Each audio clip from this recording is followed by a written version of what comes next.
States should significantly reduce its military presence in Northeast Asia by significantly reducing its military presence in the Republic of Korea. Landmines. The U.S. wants to join the landmine treaty, but it's locked in to Korea. H.R. 14. The Obama administration is committed to stop using landmines, except in the Korean Peninsula does not go far enough to join the mine ban treaty. Korean Brazilians need protections. Geographic exception is no more acceptable today than the U.S. will continue to arch diligent efforts to ultimately allow us to see troops specifically are the key barrier. Hoffmeister 3. Keeping troops in South Korea has done little. The U.S. has received commendation for refusing to sign the Ottawa Convention. The U.S. would have signed the treaty served, I say, for the heavily mined ZMZ. The Korea hampers Ottawa norms. H.R. 14. The Korean Peninsula have greatly emerged sticking points. Congress is questioning the utility of anti-personnel landmines in both South Korea and elsewhere. The Korea accepted from the ban on landmine use is unnecessary and undercuts our efforts to universalize the landmine treaty. Lack of U.S. cooperation and peace, universalization, and causes death. Europe is so 14 people are still dying from landmines every day. U.S. extinction fire, then a new fire begins. The only way to avoid that is universalization without the U.S. joining the transfer made joining convinced major powers to do the same as reduce this broad support for U.S. backing. House 14. The aim of this cause and suffering caused by anti-personnel mines leading to universalization anti-personnel mine ban conventions. My task is being visit South Korea, Tonga, Mongolia, Laos, Hong Kong, Singapore, and China, changing U.S. policy to in line with the provisions of the Ottawa Convention would have an impact on the positions of other states. Landmines create enormous death tolls, striking the communities here in care. 3 every day. Each day, over 70 people are killed by anti-personnel mines. That's around 1% every 50 minutes. Landmines come to serve as political weapons. Combatants have succeeded in driving long-term civilians out of rural areas, and even high percentage of children die. Landmines do not just kill and injure; they also create long-term costs for communities, employment. Prospects are scarce. Whole families are affected. Landmines kill civilians that are at peace and it lasts a long time. A removal is key. WCBL 415. The vast majority of victims are civilians. Most of the countries where counter-terrorism reported are at peace. The landmines do not go away until they are removed. The only way to prevent long-term damage is to stop any landmine use altogether. Devote resources to clearing minefields and helping mine victims. Landmine soul repatriation of refugees and displaced people in communities deprived of the art of the landmines. Cut off access to economically important areas. The plan boosts global cooperation for clearing minefields. Herbie 7. The anti-personnel landmine convention aims to do an all for all people and for all time. The suffering caused by mines and unique development. The convention contains not only prohibitions, it also contains positive commitments to cooperation, mine clearance, and care rehabilitation, and the reintegration of mine victims. Intellectual endeavors for landmines are good. Faulkner 98. The security debate within international relations have made advances in the development of ontological, epistemological challenges. Intellectual endeavor cannot hide visible truths and security in the context of landmines. Efforts to look at community empowerment or local efforts to ameliorate this world trends are finally too weakened by in many countries because of landmines. Our transnational advocacy is critical to combat change. There's 2K ban landmines took on the U.S. and spark experiments in transnational civil society activists, scholars, and others began talking about advocacy across borders. Components and factors have created fertile ground for multi-country links, networks, and coalitions of transnational civil society group has major international impact. Civil society across borders has its dark side. Health groups are working over like-minded extremists, and other times those international civil society carries the potential to reshape the world in important ways. Advantage to is North Korea presence, and Korea has made a peninsula tinderbox. Waterman 13, the greatest danger on the peninsula. We're welcome to nuclear rhetoric and muscle flexing by Washington. Solar mass decision to a fever pitch accident, miscalculation, to an all-out war. We got to take every step to the all small scale with fear provocation. My pose rapid escalation into a conflict with Pyongyang's forces on hair trigger and change rules of engagement. The danger of actual war is Euro. The U.S. can be drawn into any wide-scale conflict. But the artillery, the highest level north, will start shooting. They see what they consider signs of imminent attack. The limited intelligence capabilities Pyongyang in the dark. That is very scary for them. 22 was a turning point. South Korea changed its rules of engagement. They will escalate. Captains and colonels will be making those decisions. New deal. Lower the power for possible escalation. The U.S. committed to North Korea to ally. Both sides are trapped. There was a completely untested North Korea came ahead lacking the experience and skill of the judgment, specifically counter-provocation strategy. Emboldened South Korea. Simmons 13 counter-provocation strategy against North Korea is reckless provocation. U.S. called for immediate South Korea retaliation. Proportional retaliation trigger conflict. U.S. actions have been anything but proportionate. Pyongyang cut hotlines issuing threats as counter-provocation. U.S. flew strategic bombers. The U.S. confrontational stance encouraged South SK to take a more aggressive stance over action is a real risk. The U.S. has hiding the provocations. The risk of provocation by the South Korean military. The U.S. has created the conditions with the moment where a minor incident or speculation could quickly escalate. Korean escalation goes nuclear troll. 11. The Korean Peninsula remains the time global flashpoint. Any conflict like to become a full-blown thermonuclear war. Any accident or miscalculation could happen to the devastating DPRK U.S. war. If the U.S. is serving as the main war, the other slices can lead to war. An almost catastrophic incident took place in North Korea, where to react would start a chain reaction of counter-find a new Korean war being fundamentally different from all other wars. North Korea is fully ready to go to like the fighting humankind's first and last nuclear chain. North Korean leaders are just one click away from ordering a retaliatory strike on nuclear strike on the U.S. homeland. Independently, the plan stops North Korean nuclear development and shifts the impetus towards cooperation. Ban 15.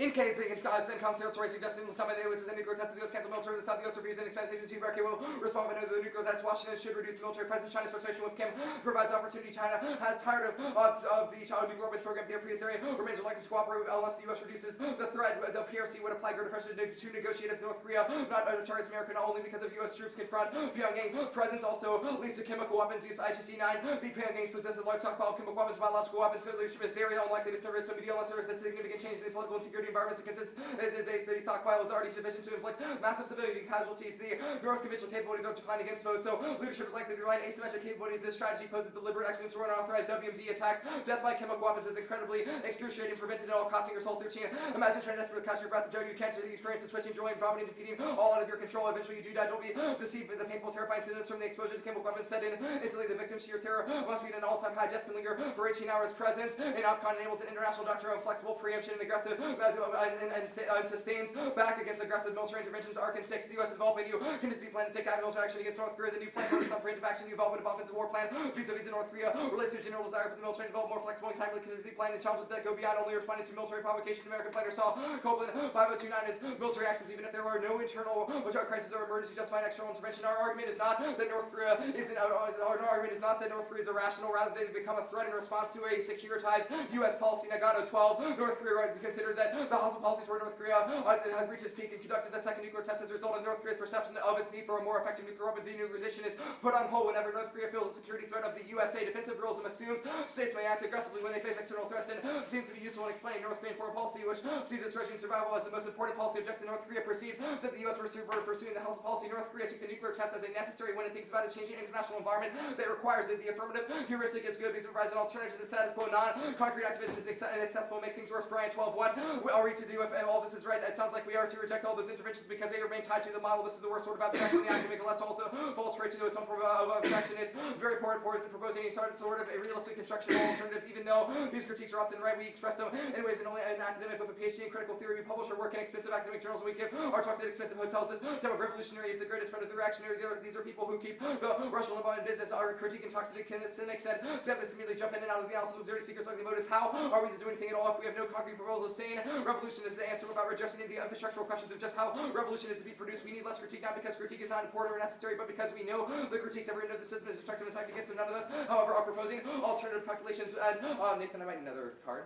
We never pretend to be policymakers, but governmentality as a heuristic is goes to 1914. Resistance to governmental scripts are not limited to rejection. It is found and set in contingent struggles within these scripts of governmental rationalities and transform them. This nurtures a radical skepticism about universally good or bad actors or abstract solutions to political problems. Power and interact in complex ways with diverse political spaces and is appropriated governmentality as a heuristic focuses on complex sets of diagnostics of events and careful differentiations rather than overrushing demonizations of power. Formulations open ways to reconsider agency beyond the dichotomy of oppression or rebellion. These foster ethics of political engagement. Such ethics would require intense reflexivity on the consequences of the political choices, and the window is open for policy scholarship to have a tangible effect. Focusing on research on policy allows debate to spill over as a training ground to produce effective scholar activists, and uniquely spills over Aslama intent. Research is becoming increasingly important for those working at the community, state, federal, and international levels to overcome those obstacles impeding a truly democratic public sphere. Research can inform policy advocacy analysis and solutions to social and public policy problems. In order to participate on equal footing in the realm of policy advocacy needs to be research-driven. What this suggested is a study point of the distinction between scholar and activist. Do you have those cards? We are in a period in which questions far outnumber answers. Policy windows are not unlikely to stay open. This temporary flux provides a tremendous opportunity for scholars and advocates to provide informative, well-researched answers and proposals and defensive proposals. There is no better, more important time for research that to be put into action. And single issue focuses incomparably better than ideological critique. Lieberfeld and Nate ad hoc movements seek to change governmental policy regarding a specific war. The goal may be anti-militarist, feminist, anti-imperialist, but a different type of activism to transcend specific wars. It is extensive temporal dimension and greater prominence of ideological-based motives and goals. Open-ended ideological motivated movements may have less potential to influence public opinion and shape public policy. The task of ending a particular war,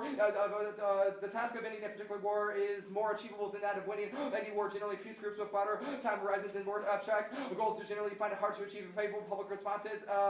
Peace groups with these find it harder to achieve favorable public responses and remain policy marginal. Ad hoc protests with a single agenda have greater potential to attract mainstream support and to contribute to changes in policy. That's fine. Can you email that out? Yep. Are you going to say I'll just you before prospects? I'm here before prospects. Yeah. You choose. Okay, yeah.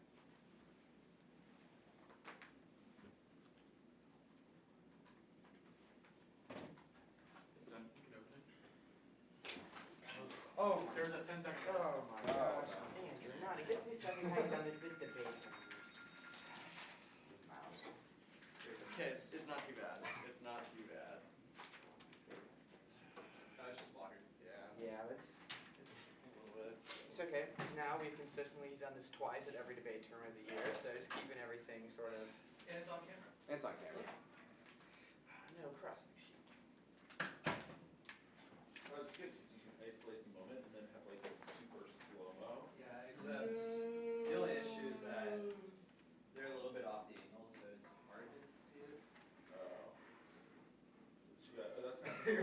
asking these questions when I'm just like bleeding. It's like, no, they're bleeding. I don't know what they say anymore. I can't read my handwriting.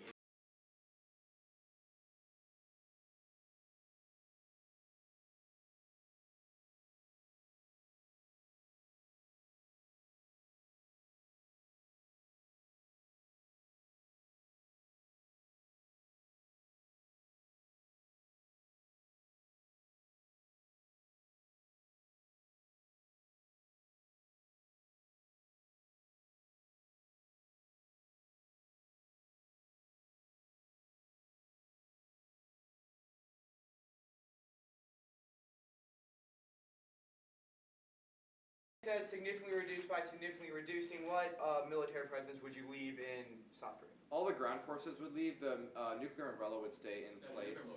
What? The nuclear umbrella would also be removed. So everything would be removed. It significantly reduces a method of the resolution. We don't think that. Okay. Where would those if you were like a things pick go? out of like one person, that would obviously not be. Where would those things go? Do you define a location to where those troops would be moved to? No, in the 2AC we could potentially read evidence that said that they would initially be redeployed back home, but that is not a mandate of the plan. It would just come under normal means of how the military is deployed, but they would definitely leave the region. Okay, sweet. I have a couple questions about your evidence. Can you tell me which one of these you think are sentences? U.S. called for immediate South retaliate. First line from Simmons. Pyongyang cut hotlines in issuing threat. Another line. The U.S. created conditions, minor incident or miscalc, quickly escalate. Which one of those sentences you have highlighted do you think makes an So I argument? think that some of those sentences make a claim, especially the one about call that use verbs to talk about what they did. We're not using that as a broader epistemological indictment of North Korea. That's No, later in the I'm 1AC. asking, That is I'm just, asking, that is do you just think simply, these are sentences? I Like, think that is those, this a grammatically correct sentence? Like, how is this evidence that can be read or interpreted? well, the verb is not conjugated as grammatically correct in that instance, but I think that the claim that they called them and there were miscalculations is a description that is important. And even though it's not super detailed, we think that that description is just a description of events because that evidence attempts to go through what North Korea has done. We then read evidence that's more detailed that obviously talks about North Korea's is that the motivations. Bandow evidence that you're speaking? No, I think that the Bandow evidence talks about overall, but I think that the Nakado evidence is pretty good at talking about how North Korea is not irrational. It's that they're responding to other incidents, Okay. especially things like nuclear testing. I have a question about Bandow as well. It says, NOCO has been conciliatory suggesting summit, it suspend tests if the United States canceled military with the South. What does that sentence mean? We believe that that means that if the U.S. canceled military deals with the South, as if they withdrew, then North Korea would not be as afraid to develop their nuclear program, and I think What that's is pretty peace? clear. Peace, there are multiple definitions of peace. Well, We you think have- in the context of the 1AC, we think that it's the absence of violence in certain areas. In the context of landmines, there is peace in some of those communities, but that is interrupted by landmines, even if the West considers those communities at peace. Okay. The North Korea, okay. I think your evidence seems to indicate the rhetorical construction of North Korea as a threat or a cause miscalculation. Is that like by Washington? Is that something that you think is true? Like that rhetorical? Yes, and the Simmons Okay, evidence awesome, actually that's says fine. that, okay. What then about is different than how your discourse would get redeployed in the political Our arena? discourse is deployed as a method of getting out of South Korea, which is paternalistic now. This is a great how example. How can yes. you ensure that military planners will interpret your research that way? Indian counter-provocation plans, which is when we tell South Korea to basically not you. go on brinkmanship. How can you ensure military planners in Washington that your policy window Yes, resolves will interpret the plan the way that you The plan will be presented it interpreted in the debate? same way because it's a change to our stance on South Korea. Okay. Bandow is extremely clear, 5 and a seconds. person within that complex who agrees with this argument. Landmine, North Korea.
The affirmative is symptomatic of the Vietnam syndrome, a demand for military drawdown premised on a fear of forward deployment. The plan enables a form of anti-war militarism which causes endless intervention and mass suffering. Buchanan 5.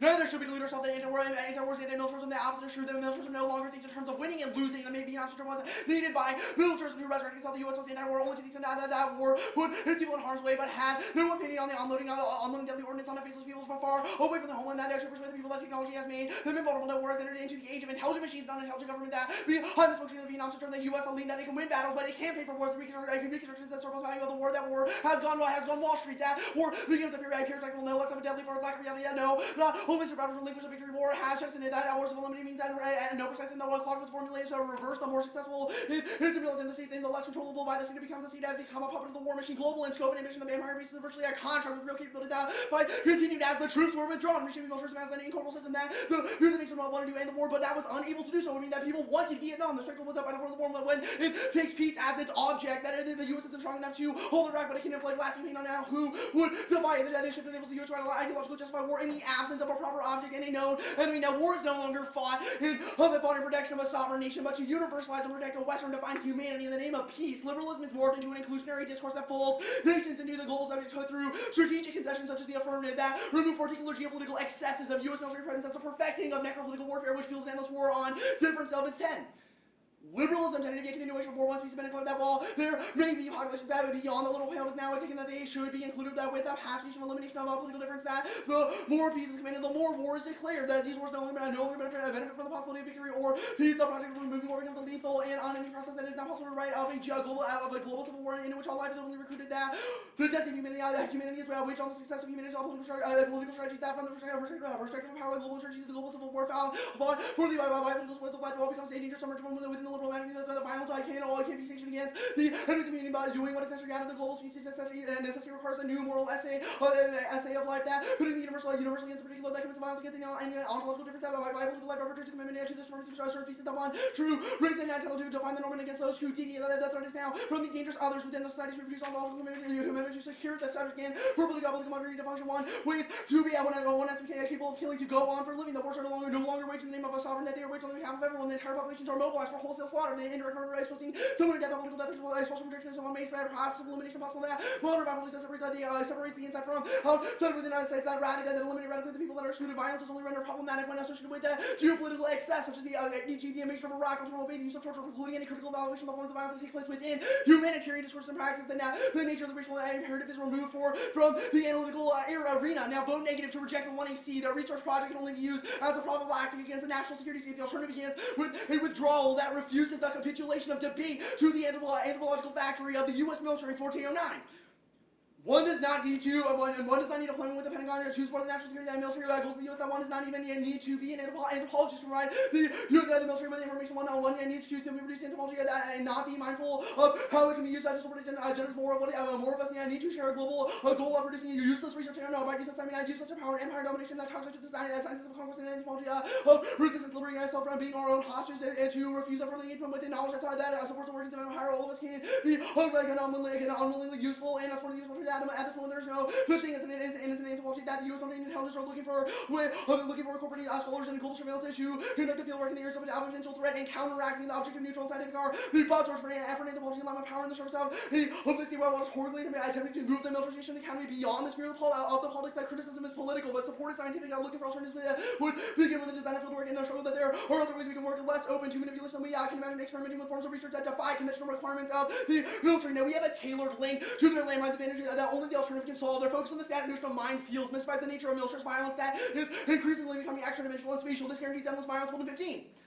Since World War I, militaries have used landmines as terrain explosive devices have been mobilized that practices shapes somebody's critical landscapes that call network architecture that should from wars that close switching not two-dimensional multi-dimensional mobile battle space advancing in the deployment of autonomous violence from bounded minefields to diffuse mind space. Until recently, minefields remain two-dimensional as that weapons are autonomous sets of dynamic system, autonomous systems, surveillance, controlling close and killing that. Henry developments have done to transform the world into a global mind that efforts to resist autonomous violence have to mirror the complexity of mind space that are mirroring the shift from a two-dimensional conflict to a multi-dimensional dynamic space that called everywhere war. The dialectic between IDs and the betting on dramatic warfare and militaries all interactions and transform all space into mind space. That the interaction between the mind and conscious of violent conversation which is a minefield is like the riddle of the Sphinx, a deadly portal that kills those trying to pass without grasping its explosive meaning. Now, landmines. Status quo solves mine compliance 614. Groups are optimistic that will make the U.S. a signatory to that the U.S. will take steps to join a treaty banning landmines in the country will allow landmines to expire by the NC spokesperson said the U.S. is diligently pursuing solutions that would be compliant with, then ultimately allow the U.S. to accede. Now South Korean mines are not key to overall compliance of Ottawa's actual resolves, key requirements. Health Canada 14, the United States edge closer to compliance with that than with the treaty banning landmines that would allow who would abide by key requirements everywhere except in the Korean Peninsula. The United States will not use anti-personnel landmines that we will begin by sugar stockpiles, and we are going to find ways that will allow for us to ultimately comply fully and accede to the Ottawa Convention. Now, the U.S. isn't keeping the treaty goose egg. The global version of the treaty is impressive without the participation of China, Russia, and the U.S. That the combination of a large growing number of countries joining the MBT together with the effective implementation is contribute to a global synchronization of the mines and international norming against the weapon. Now, let's keep that card. Their evidence says that South Korea is that their landmines are South Korea presence that they can't solve. HRW 14. The landmines are already placed in and near the people that zone between the North and South Korea are the responsibility of the South Korea forces and not the U.S. North Korea. Their way of parsing through highlighting is a Russian to read the most escalatory verb like fear. No, if you're wrong, they make sure impact defense, offense. They're attempting to risk calculus magnifies over scenarios of planning to infinity, which makes weighing the impacts possible gets rate. If risk is defined by the potential loss from the highest degree, then probably becomes relevant as loss goes to infinity. Then the risk management as rational never breaks down that. Certainly, the precondition for catastrophes without warning. We find meteorites in 9/11 that even absurd scenarios named possibly by a chain of improbable events are that although the likelihood of this scenario dwindles with each step, the impression is possibility that the connection between that phenomenon was present and refuted by that. But this did not prove the game probable yet possible connection. Ron Steele said the absence of evidence is not the evidence of absence. Now there's no Korean War. Their evidence is taken from bias line copy 23. Canadian reports are met with little interest by Korean watchers. The experts have seen similar developments many times. Attention have no chance of both sides are afraid of war. The evidence when appear dangerous to foreigners, but Koreans witness similar incidents every few years. That the rhetoric hasn't been aggressive. Neither side wants war now since neither has much geography and politics made war a lose-lose option for both sides. Now their evidence only describes posturing. There's no war. Land copy 23. The North is armed with adequate weapons of and is poorly trained nuclear devices will not make much difference given the absence of delivery systems. There are times when both engage in cooperation, and there are times when both look to look at but take care to ensure that nothing happens. Now you should reject their assignment and ban no evidence until it is introduced within highlighting that exists with a correct sentence structure and is conducive to supporting it at the debate practice one. But first because they encourage terrible highlighting to construct internally change which detracts from the benefit of debate. Second, it's just terrible to listen to, which is also just proves their heuristics arguments that they make at the bottom of the other advantage. Nobody speculation or escalation Jackson 824. Nobody wants to go war, not even him every Korean believe that the North Korea's primary goals are to provide centers to avoid nuclear counter-terrorism, and no person wants to go down as the first Western nuclear war fighting audience. So my published leader and Arlie to argue about the coup that Kim seems to be unwilling all of those guys that if North Korea ends in a conflict that Kim cannot back down without losing face. That both sides have said it's limited the scope of the violence. That there's no conceivable miscount that would lead to total war and straight to remain for the foreseeable future. Now when I see Bano evidence concedes alternative causes true the impact and said that Japan and Korea would just expand militarization Bano 15. Turn it into the formal defense that guarantee that American officials will stop reporting the Americans nuclear all over the region that tipping back and thus creating the prospect of South Korean Japanese bombs. No North Korea bioweapons impact. Burma use 2011. While the DPRK has biological warfare does not weaponize each of that offensive use of biological weapons have not received attention due to the DPRK's limitation of biotech and the realization that there is no control over such weapons that the DPRK has not employed genetic engineering or advanced biotechnology. Now their Waterman evidence relies on the opinions of generals of the U.S. troops in Korea, which is obviously biased. Waterman 13. The greatest danger of Korea's miscalculation, as U.S. general says now, this performative invocation of a general's opinion on the plausibility of Korean wars epistemologically bankrupt despite their ability to say that they don't treat North Korea as irrational. Cummings 15. Across the American spectrum, the view of North Korea is an evil regime that this and that serious debate on that North Korea that efficiency means that even the highest officials often know do nothing but their absence of the Washington insights into the regime are few and shallow in the regime, which is infuriatingly hard to penetrate. The U.S. forces in Korea are ready to fight tonight. The 10th war in Korea was ever present imminent. That is the telling of a small Asian country son as critical in only to know Panetta told hosts we're within an inch of war every day. I want to read the card. You skipped on landmines.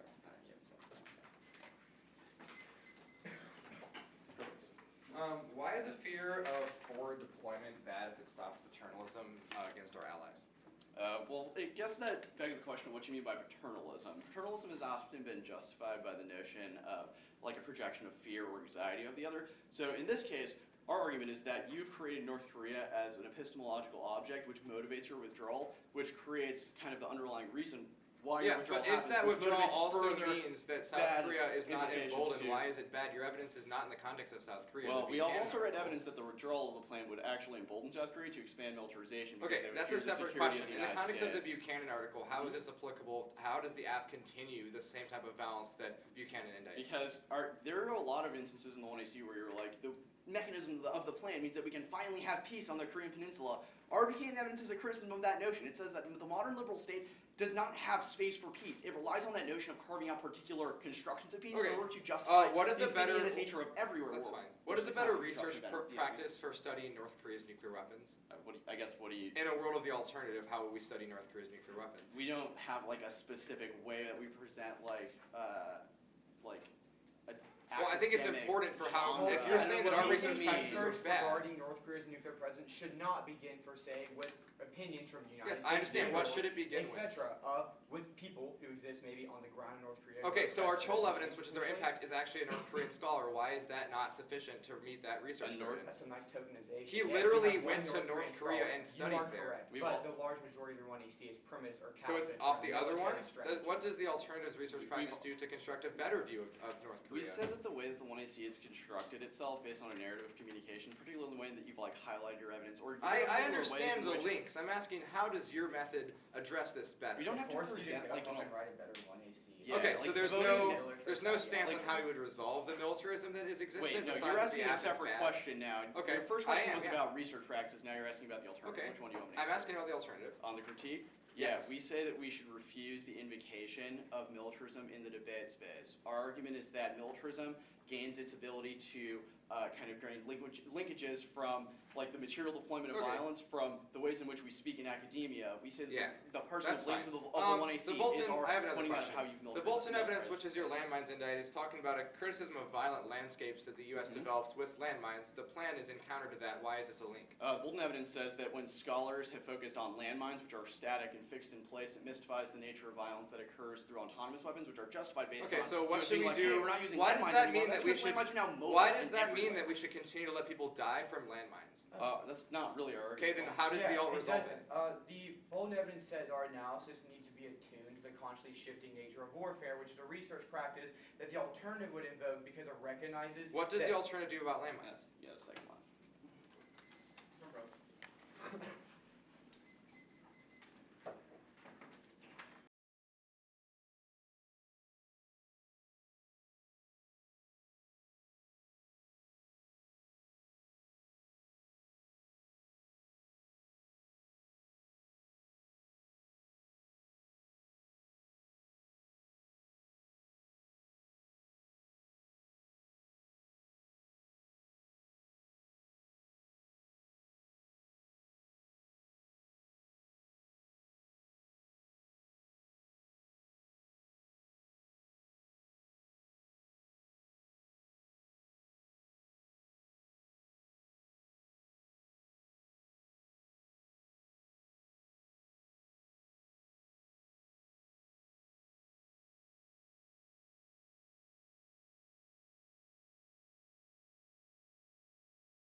Good for the order? I am. It's going to be the landmines advantage, the North Korea advantage, and the critique. Hey, Andrew, can you put a lid on that water, please? Or at least move it. You have two open water bottles, and right now you're like, that was third, three, four. Also, here's one lid. Alright. It's okay. I'm just working on my laptop and your laptop. Alright. Is everyone good? Awesome.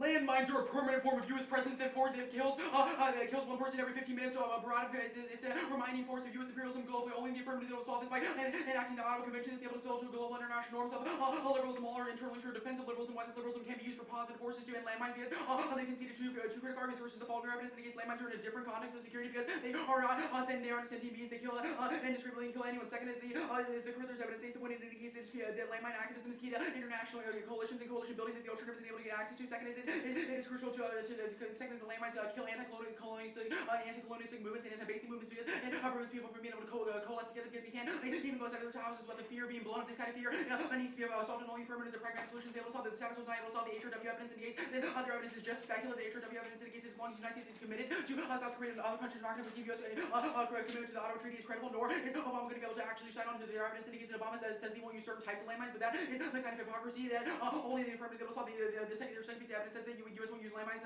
outside of South Korea. It's a question of international it's a question of international modeling. Even the United States is promising to not use other forms of landmine. The HWR link and the rest of evidence talks about other countries not wanting to comply with the treaty. The treaty not being seen as credible. The United States and the U.S. is key. The evidence just said that Russia and China haven't signed the landmine treaty. None of their evidence indicates U.S. is key. The Rousseau evidence indicates it gets other countries on board because other nations look to the United States since we are one of the enactors of the treaty, or one of the main pushers for the treaty. And context of scholarship, yes, we're able to solve so good for our presences, including language, which means we would also even if we don't, it's a question of the model that's able to solve. So even if they remain in South Korea, we would resolve a vast majority of landmines globally, which is a positive thing. Which is a positive thing going to the North Korea advantage. Conceded the chemical weapons. In fact, this is not a biological weapons. Weapons and ICG evidence indicates North Korea figures power asymmetries, which means they'll use chemical weapons against the United States in response to our securitized policies that they conceded the impact of the evidence. It indicates the chemical weapons are the worst way of dying plus asphyxiation on almost every single imaginable form of pain. So even in suffering, even in some sort of form of suffering, is inevitable. Only the affirmative is able to solve the proximate suffering that is brought about by chemical weapons and unique metal. Also, they conceded the Ahmed evidence, which indicates that the plan gets rid of transition to operational control, which the Ahmed evidence indicates is the crucial cornerstone of a proximate form of how the United States uses conduct preemptive strikes as a cornerstone of preemptive interventions. The first piece of evidence, no, this evidence is incredibly generic and on the context of North Korea. We have these evidence indicates North Korea is a threat, but they only become a threat in context of our securitized rhetoric. Security is wrong. Only the after evidence presents North Korea's behavior. This possible 17 Venezuela's only place in the world where the whole world is deep side brings the real submarines a useful lens through which to understand conflict in the Venezuelan defensive rules reactions rather than the rules themselves. I ran theories such as the behavior of the deeper illustrating the continuous of heroism within IR. Mark the card IR also agreed that activities evidence yes there's a Korean conflict that conceded multiple wars versus emboldenment. Second is preemptive strikes. The Afghan evidence indicates that we're going to preemptively strike them using and encourages South Korea to engage in also their inherent trigger. The Waterman evidence cites Korean general stating this. Their second piece of evidence is also citing just U.S. American scholars stating that North Korea won't escalate. This evidence is not just a snapshot, but also links back to all their arguments as to why Western scholars aren't able to accurately predict the highlighting argument is the band evidence is adequate to highlight to get the warrants across. You can reject the Simon's evidence. That's why we're not going to go for the specific arguments on that. Yes, there is more. The Jackson evidence is another example of this Western scholar should be rejected. He doesn't assume preemptive strikes that are brought about by Akon. Panel doesn't concede alternative causes. The evidence indicates the affirmative removes things like the nuclear world security guarantee. Their evidence is talking about the bioweapons impact. Even that isn't responsive. The last piece of evidence, yes, and then the last piece of evidence, no. Waterman does cite military generals, but he also cites defense changes in policy that the United States has made, which all indicate that there's going to be a conflict in the region. Yes, generals are useful because they're ones controlling weapons in the first place. Also, their evidence says generals. This argument cuts both ways. The POTS evidence indicates that this is a productive way to look at it. Also, they conceded all the heuristics evidence. Bryant's evidence is the reason that's why the K is entirely irrelevant. Doesn't really need change. It just leads to a kind of critical theory that is revamped and reset within the cracks without any translation of policy action. Only heuristics able to solve this. 90 evidence indicates is key to access governmental action and autocracy. All these are reasons. That's why the alternative is solved. That's why our methodology is uniquely that Islam evidence indicates scholarship is uniquely important right now. That heuristics is the only way to access this. No answers on the block. They had a chance to do it. Going to the criticism, which really impacts the one is precise discussion of policies that best heuristic for valuing desirable to plan. The affirmative makes concrete demands on the state which lead to incremental progress, while the critique abstraction sees the political and fails to change. That's the Bryant evidence operation operating within the government. government forces students to grapple with complex systems of power and transform from the state from analysis and idea of simple rejection sees agency and reinforces binaries that failing to engage political reflexivity that turns the critique and debate over international policies is necessary to solve global crises and provide a counter to government propaganda, fear of corruption, reinforce that politics as well. There is no shortage. There is today no shortage of global problems, religion, conflict, academic militarism, hate crime, robberies, weapons, mass destruction, scholar strike, to produce useful knowledge, talking to academic work, contribute more effectively to more effective solutions, or more effective solutions, and avoid major policy disasters. Scholars may believe they were being corrupted or co-opted in instead of improving the quality of public discourse, social behavior, and actually degraded in academic communities and is an essential counter to official efforts of governments enjoy enormous information asymmetry, especially when reduced with dealing with international affairs, march to the card, and international affairs also. And our offense is unique. Islamic evidence against policy research is uniquely key on how it influences the state. We also have specific solvency on why our discussion of landmines and warnings, but all there is no reasons to vote out even absent via how we're changing the framework moves diamonds to the 1C, which kills clash and normative policy debate about military presence is key to debasing our heuristic is productive. The squad of 15 the organizers use norms to shape policy demands. U.S. should reduce military personnel first. Organize normative views from schedule to track public support. Normative arguments can influence U.S. military-based policy and extreme policy. Measures to mobilize our forces to create incentive policy makers to change policy-based policy. Does not change when purchasers fail to persuade or create incentives for policy makers. Do not change policy. Research shows persuasion is more likely when purchasers normative arguments fail with policy makers prior to knowledge and belief in the affirmative results. The worst example of all the links the app is preventative. The app is preventative security because it structurally reduces the magnitude risk of war through multilateral cooperation and by getting rid of the doctrines of preemptive intervention. Now the alternative is reactive style security, which responds to flashpoint crises in Iraqi style intervention because it doesn't change the way we do things. The policymakers will not make predictions, fail to use explicit risk calculations, causes poor decision making. That's Simon's 2007. The value prediction does not rest on getting correct interpretation. Requires decision makers to explicit prediction enforces a certain level of discipline and making explicitly assumptions for transparency of the process of arriving at the initial stage behind the decision makers instead of changes in the environmental alternative version is preclude strategy. Questioning the assumptions, critical assumptions must be met at the end. Unchecked skepticism, marginalized analysis, empowers our parochial interest in decision making and undermines flexibility. No backup for infinite intervention. The plan solves it. This Beckley. 15 there are few rigorous studies on the subject. Most studies examine the issues only partially related to entanglement. The few studies engage theory build breadth of theory testing. The smaller hunches remain just hunches. The analyze human engagement and the post-reduced military conflict from 1948 was strongly supported. Freedom action theory over 62 where we work with security in which the United States maintained more than 16 alliances. I find only 5 essential episodes of U.S. engagement. Arthur Card Martha Card engagement also no risk of endless warfare. That's great. 2007 in the hands of the period of apparent liquor prevention could be a policy of endless war. However, the American system was designed for the purpose of constraining executive Vietnam and Iraq reveal the war is disciplined by public attitude. They claim that the policy which includes the proven option might lead to a search for total security is not convincing. It should be dismissed for what it is, a debating point with a little pragmatic merit. Also, with a little pragmatic merit. Also, the first piece of evidence is answered by the no endless war and by the no endless interventions. Also, the process of the Amman evidence, which indicates the way the United States military constructs policy in South Korea right now. The affirmative is a counterpoint to that because it changes the form and doctrine of pre-intervention. Also, their evidence cites lasting pain as being a crucial issue. However, that's the same kind of strategy. The landmines exist. No reason to reject the affirmative. Their evidence is just a description of status quo. Second piece of evidence is in the context of liberalism is answered by the endless war evidence above, and also liberal norms have eradicated warfare and structural violence. Every field of study proves that's Morgan. 2009. Now we are living in one of the most peaceful periods that Palma Bear valleys. Two popular pessimistic notions where they're deeply rooted in our nation. War seems to be cultural phenomenon. Which culture is helping us eradicate what could be on the verge of ceasing to exist. Everything that's been worse since the invasion of Iraq. No wars between major powers. Our recent studies show reveal a clear doctrine that recent doesn't count for less than 1% of fatalities are constituting our countries, and the previous one is striking. Rutherford is striking. Also, all the landmines. Liberalism is key in the context of landmines, and the reason that's why that's bad evidence against the liberal international security is critical to challenge existing norms against landmines, which they conceded are probably a bad thing. Also, the endless war argument. Also, the affirmative is a counterpoint to endless war that explained about on the Amman evidence and the Beckley evidence. Also, the basing arguments. Read the firm, correct? Yeah. Permutation would do both political strategies can be combined with extra legal revolution, alternative alone fails, and sacrifices valuable life. That's Smith 13. Those who don't know decolonization do not engage in a short-term reform strategy. The immediate needs for sacrifice in favor of politically pure ideas reformers and revolutionary strategies are often shared. The shame beliefs these groups simply break the law, the expectations, and then they will change the law of revolution. Revolutions are sacrifice multiple nations to an endlessly different revolution. Lights are now shaking. They cannot wait for the revolution because the U.S. useless inherently moral and colonial so tomorrow's law which will fail. We can instead seek to use the law for its strategic effects. Martha Card strategic effects. Also, the basing argument that could be a victory for global anti-basing movements. That's critical to international diffusion, which further successes as year 2009 global anti-basing movement network has slowly emerged the process of diffusion and the Iraq war including life in the anti-basing movement leading to abolition of foreign-based U.S. war and Iraq president anti-based activist global friends to excel the place of diffusion, scholarship, and brokerage, and hence the consolidation of the transnational anti-basing network. The master frames help facilitate moving still over the international into the international anti-basing network. Also, the government's already perceived certain ways, and across the card at the bottom of the one you see, you're starting to perceive things a certain way. Only challenging that is can solve illegal norms, so calls war, and they all can't affect liberalism. That's Lubin 2010, which has nothing to say about the constructive sides of the politics, and his theory focused on enemies, not friends. Following a message on the debate issues trivial as hard see as more complex as a remote possibility. Mark took possibility.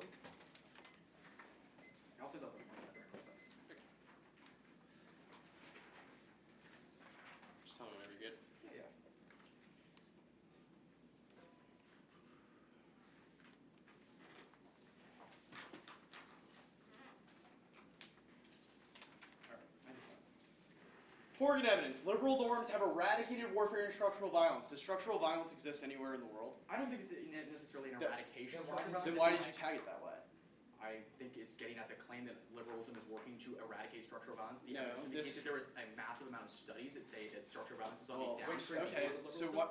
I'd say it's a wealth of studies. I can get back to you on the specific ones. Right, but I'm curious as to why you've tagged this as liberal norms have eradicated Because structural in some violence. instances they have eradicated warfare. Which The Oregon instances? evidence. It talks about how there have been peace deals between countries. The Like what? emergence of things like NAFTA, the things like NAFTA bilateral has treaties decreased. between nations NAFTA has have decreased stabilized structural violence. peace. I don't think that the arguments That's about the like study? NAFTA or like the semantics that you're grabbing in Tucker's answer are important, but what I do think is important is this is a rigorous statistical analysis of things that have happened in the past showing that liberalism Okay. has a downtrend of conflict and violence. We're toward a trend of Okay. eradication. Will You say structural that violence ever go preemptive. away? Make Maybe. another question. What preemptive strikes are happening in the status quo? Preemptive strikes, the Ahmed evidence indicates that OPCON allows the United States to have the preemptive strike capability and in fact urges Okay. them to preemptively strike Well, against North Korea. And this is an operational directive. Why wouldn't we just use forces from like carrier presence that don't exist in the region that you will defend, that you withdraw? We're not necessarily saying, we're saying that this is a counterpoint to U.S. strategy in the region and that by Right. removing presence, we're not saying that like there can't be war post the plane. We just think the app is a productive thing to get Awesome. rid of a Okay. cornerstone That's of great. global violence. Okay. What chemical weapons does North Korea have? Chemical weapons, the ICG evidence indicates they have a wealth of chemical weapons, Like what? such as, I can pull up the list of them, but all of them Yeah, well. are pretty bad. Okay. What Like, protests those are the exist in Korea right now that landmines basically derail? That's what you said. I'm That's sorry, what could you repeat the question? What protests exist in South Korea that landmines derail?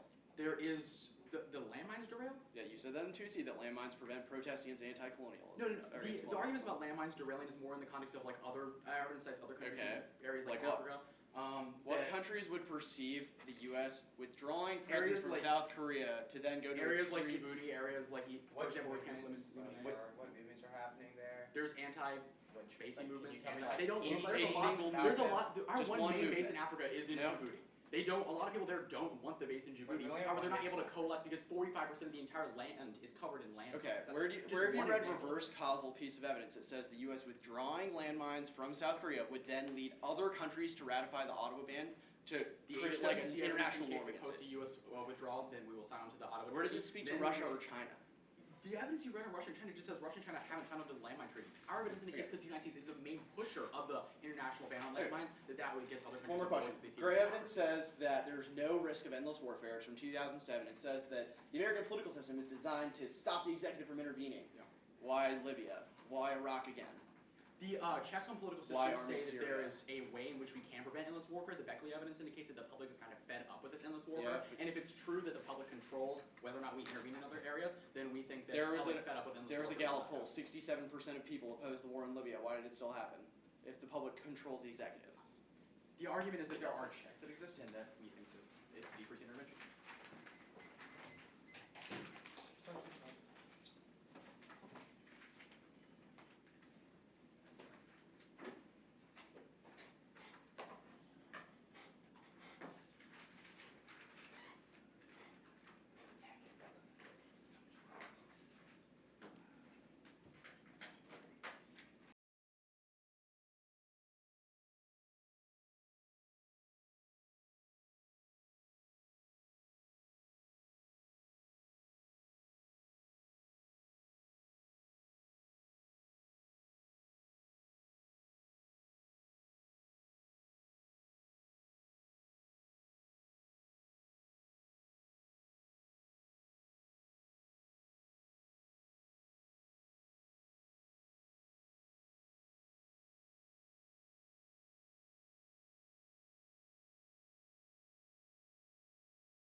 should be sent. Y'all. Yes.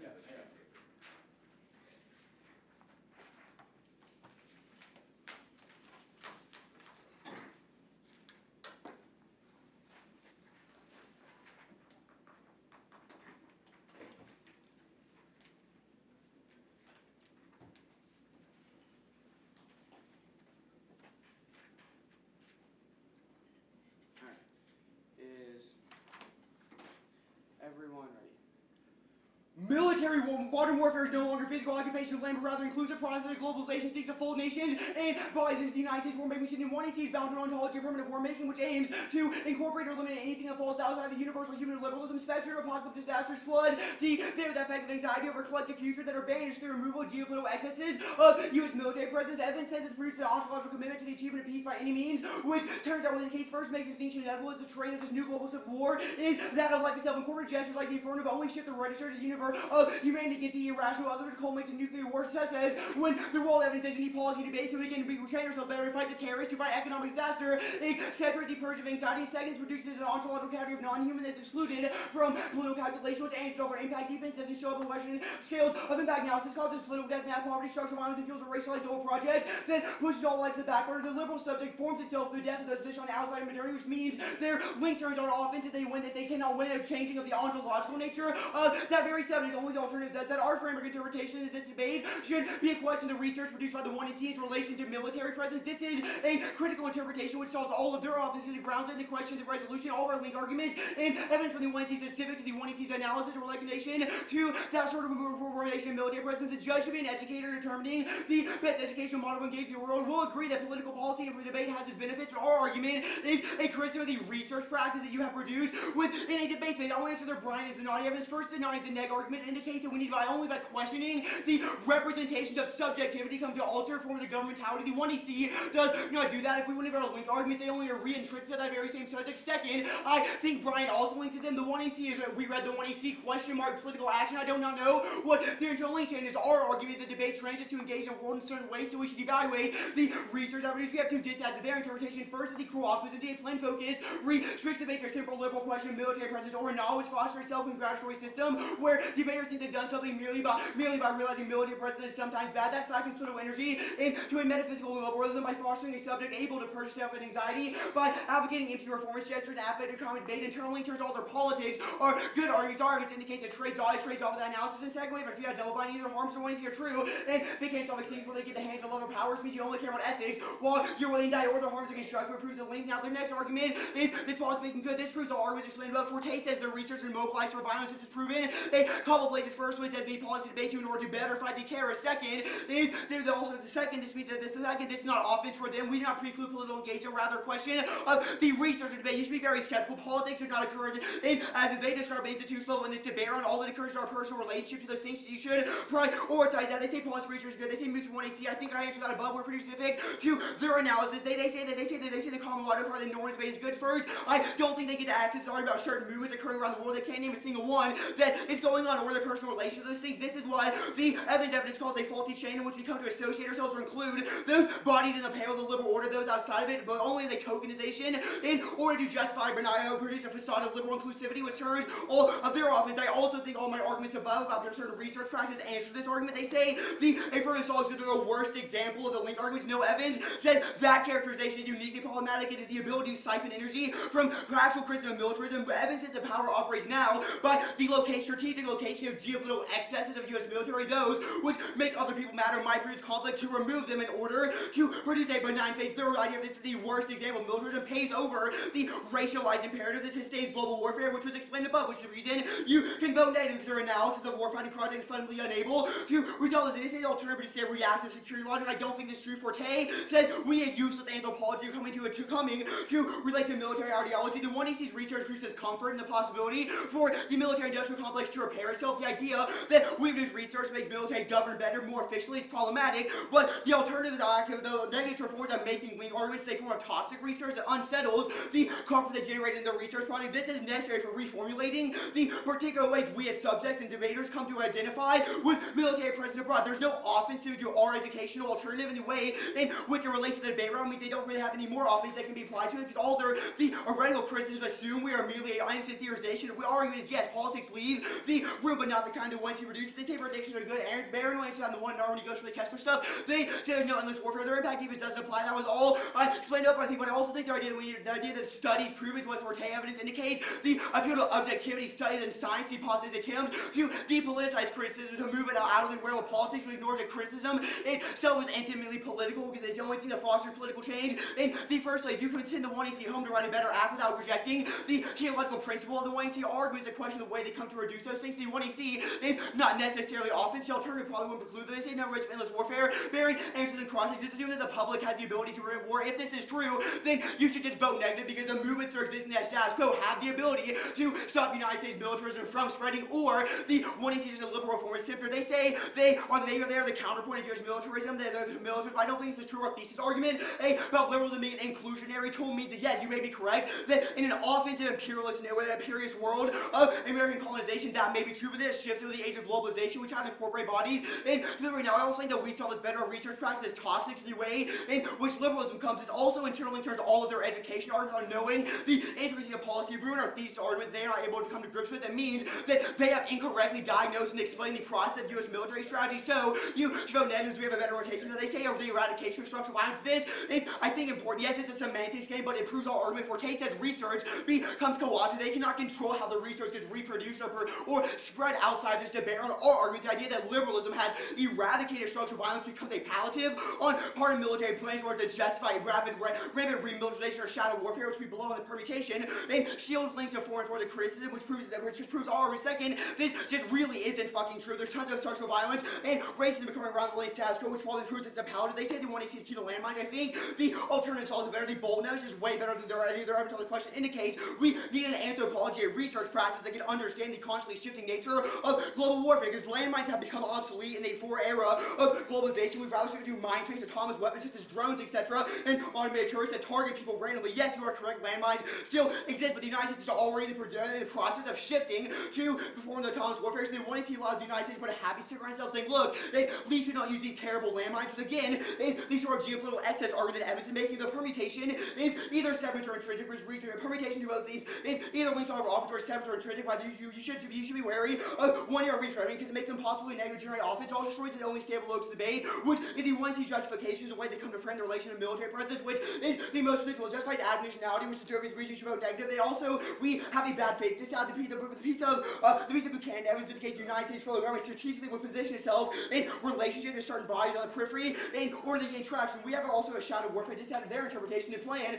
is anti-war militarism with any resistance and military presence, which only enable subtle and more invisible mechanisms of warfare. This is not to say that withdrawal is always bad, that rather if we want to link argument their ontological commitments, operationalize the plan in a violent way. This means they can't with the permutations of plans and military modernization tactic, even if they still want their plan folks armies. You can evaluate where the ontology affects those things. There's two examples of what I see. First is the underlying portion of the Hoffman evidence indicates removal from American troops from South Korea is necessary, not because of landmines, but rather because if North Korea attacked American troops would be the first to die, which proves that one sees a thinly veiled attempt to protect the troops that bring the troops home mentality that justifies endless intervention elsewhere. The second of the link argument was the eradication argument I explained above, which and also I think with the eradication link argument we explained above, which answers the permutation. Also, there's no net benefit. They haven't answered all alternatives rearticulation of the research practice of the 1AC, which means you can vote negative to disrupt their engagement. Also means the permutation is a neg argument. We have unsettled their research practice and made them uncomfortable with it, so they decided to adopt the negatives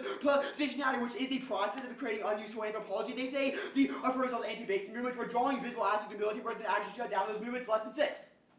The U.S. military last few years ago worked very actively with agreements to exercise the U.S. essentially turned the whole country into a policy shift as part of the intended to make the United States less vulnerable to critiques anti-base movement. The goal is the new base to actually leave the less obvious footprints in the host country by moving bases from urban areas like Korea and Okinawa to border offshore areas. Military analysis and planners locally protest the ability, particularly military facilities, have come up with a strategy by which they can minimize keep away from city because the United States had to remake the forces of empire to manage resistance of those systems supposedly to police and protect.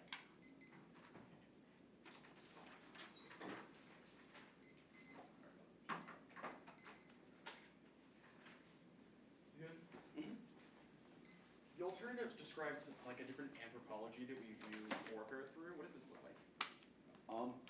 Well, I think a lot of it looks like the process of the negatives debating, the drawing link arguments and unsettling the comfort the app has generated within the possibility for the United States military to reposition itself in a more right, so what about modernized. the alternative changes the structure of the United States military that Well, always seeks to reintervene? And yeah, so our argument is that situations? debate teaches us particular ways of engaging the political. We think the 1AC's analysis produces subjects when engaging the political that can only reproduce violent militarism. I understand the link to it. My question is, how does the alternative change the way The same way you do. The 1AC says 1AC is red, we learn stuff, we change the government. So we say learn alternative is red, we learn different question is, things, which allows us to change the government better. So how, first of all, how does this not link back to the fiat double bind argument? And second is, how does I mean, if you want to see the fiat double bind argument, that's awesome. How does the government respond to critical language of anthropology? You go to the military-industrial complex and tell them they need anthropology for Anthropology is like resolving. It's like a study of sort of like the social interactions. That's not critical language. Like military planners use anthropological research. This scholarship has been circulated. My question is, why hasn't the military adopted this? What do you mean, what scholarship? The scholarship of this critical anthropology. Oh yeah, you're right. Like Forte has produced these articles. You're definitely correct. The 1EC's authors have already produced their articles as well. Right, so and why have we moved from Korea? The Forte argument is also that there is a way to produce useless research for the military. That's an example of the kind of articles that Forte is writing. That's the last line of the It's a constant process of producing research that is sort of not able to easily be commodified, co-opted, redirected by sort of military That's tasks. fine. I guess I have a question about the Lutz evidence now. It talks about how we have bases in other regions that are permanently stationed and how then we withdraw them and move them elsewhere. What do we do about the bases that are stationed there in the world of the alternative? And how does the alternative actualize that? The alternative attunes its analysis to that process, the constantly shifting nature of warfare, which allows us to develop better advocacy skills about the specific ways in which militarism operates, which is your analysis for why the 1EC's political introduction is necessary. We just say that you have just really poorly analyzed how the military works. And the counter-analysis is the process of linked arguments, the re-explanation of ontological commitments. The Lutz evidence is just like really, really good. It says that military planners have looked at the protestability of particular facilities and come up with a set of strategies by which that can be minimized. The argument is that we strategically remove protestable places like bases, landmines, etc. Where are the major protests in Korea? Last time I checked, like a lot of people want us there. Like Park has like actually put us in charge of the military.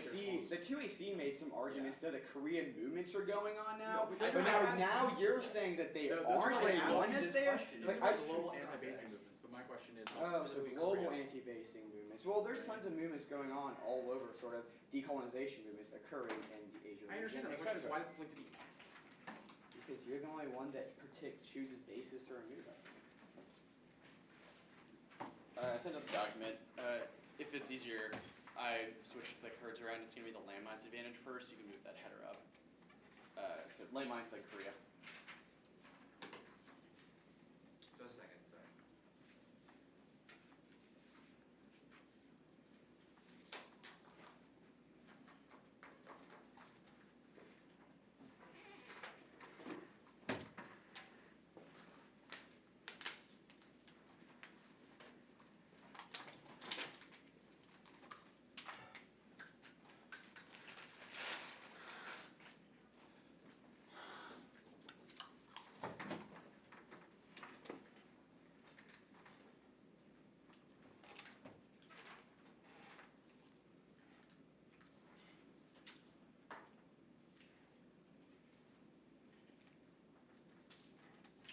You said landmines in Korea?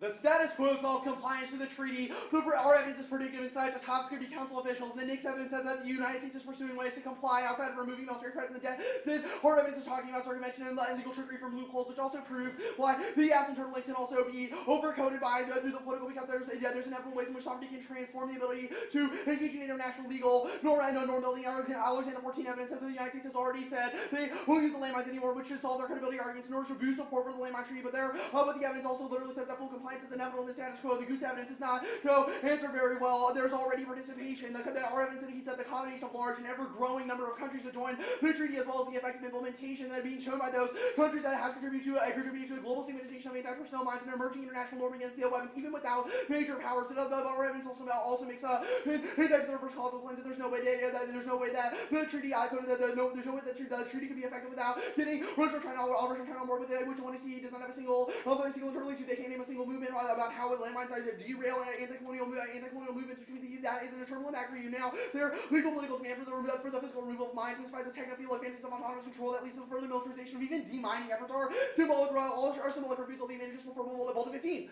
The static mind building is actually torn into a diffuse multi-dimensional network of global minds, a global meta mind is driven by techno-five and successful autonomous control metaphor of an enterprise, which is helpful less than an armed rebellion panopticon, and then an unstable global hodgepodge, a global trap of robots, explosive inhumans out within. If the minefield is no longer territorially bound to a plane, what are the processes of demilitarizing minds resisting the enterprise explosive system? Which is not a straightforward, it's simply removing explosive devices from the terrain. The U.S. military is trying to fight fire with fire, funding to hide these militarization with the counterpart effort to weaponize counter-ID operations. Instead, we must resist minds using networks of symbolic protests to disrupt systems of autonomous violence. Now go to recovery advantage, extend our Kessler evidence. The 1AC assumes a linear notion of constructing impact calculus through a faulty research practice that suggests that if you read a certain line in activity A, then output B will result leading to outcome C within this Blibby highlighted card, which is the way that they're internally changed or produce. The impact is that this internally changed construction incentivizes cherry picking of evidence and the Carson analysis of the complex interactions needed to solve problems, which also means that their policy making, those of the political, is also faulty and they lead to a bad heuristic in the first place, which leads to the Brian evidence war, which also leads to the apocalyptic sensationalization of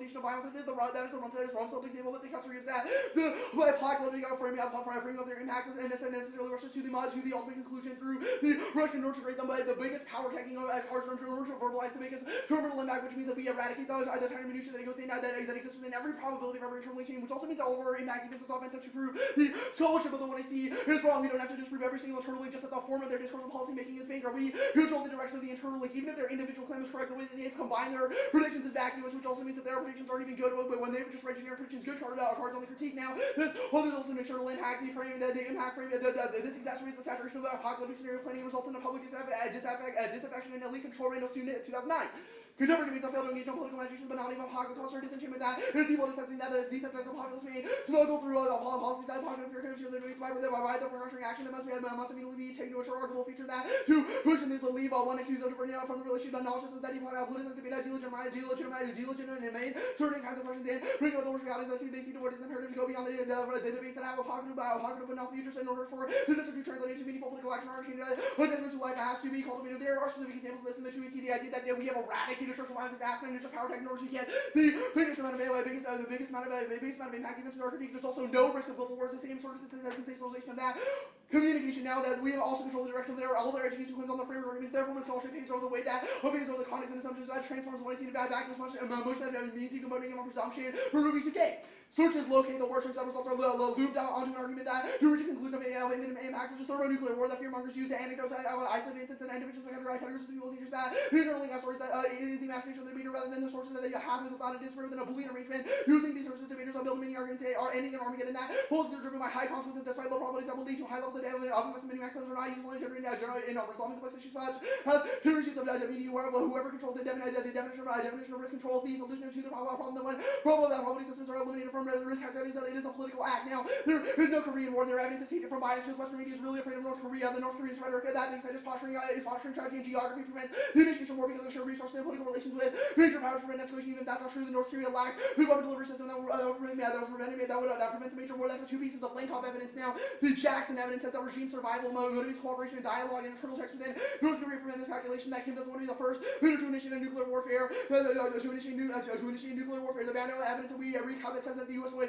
have to remove the nuclear rebel to solve withdrawal. They literally can't do that because it's an immaterial force that is projected by the mere existence of the U.S. nuclear weapons arsenal. That is a codified agreement between the U.S. and South Korea that obviously isn't present. They've also conceived the renuclearization part of the part that says that the removal of U.S. presence would just lead South Korea to look for nuclear weapons, which would just trigger the same sort of militarization or recalculation of North Korea in the first place. Now, there's no escalation. We have predictions on our side, even if they win. That is true. According to 13, the DPRK is repeatedly challenging the RK using low-level covert operations and asymmetric attacks and historical record that nothing new about the DPRK uses such attacks in 2010. Pyongyang's was in using the threat and reality such attacks was so consistent alleged the CRS to prepare influencing chronology that covered 164 examples of armed invasion, reported violations, armed infiltration of armed saboteurs, hijacking, canoeing, and terrorism, threats, incitement, and additionally, now, their bioterrorism, and there's the bioterrorism impact. It is epistemologically bankrupt because they cannot name a single example of a chemical weapon that within North Korea would have additional already impact. You can say it gives reason as to why North Korea would not deliver a weapon on South Korea for a lot of political reasons, which means our impact even applies to this. In fact, smaller water evidence is indicted of the way that they constructed the 1AC because they've literally read evidence that is a citation of U.S. generals are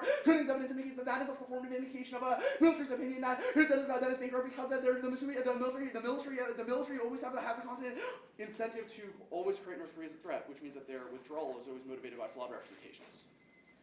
7:53.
is the North advantage, the mining advantage, the K starting with this overview, and then the K framework down. North, mining, K, overview, then framework down. Correct? Yes.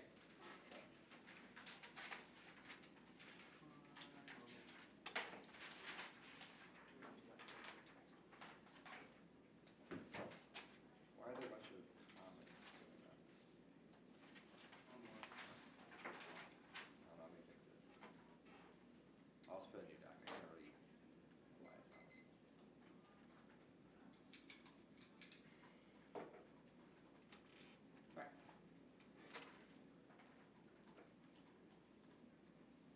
Good. Yes.